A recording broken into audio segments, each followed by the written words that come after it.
มาเนื้อไก่ออกเลี้ยงคุณนางโอบีพุ่นนึกนะผู้ชมเรา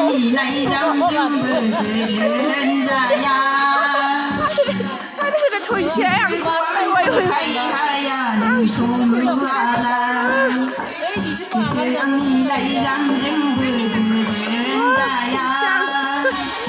anhคุณมามุดให้คุณดูยังถุยแช่ง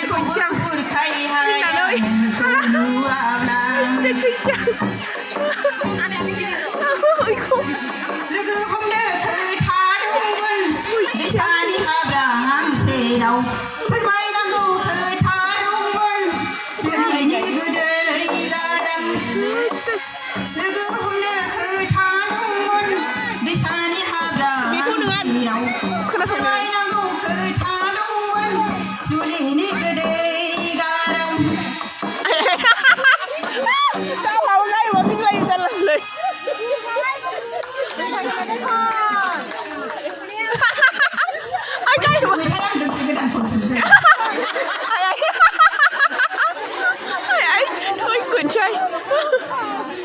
ai dám khinh đầm gram mình mới thấy à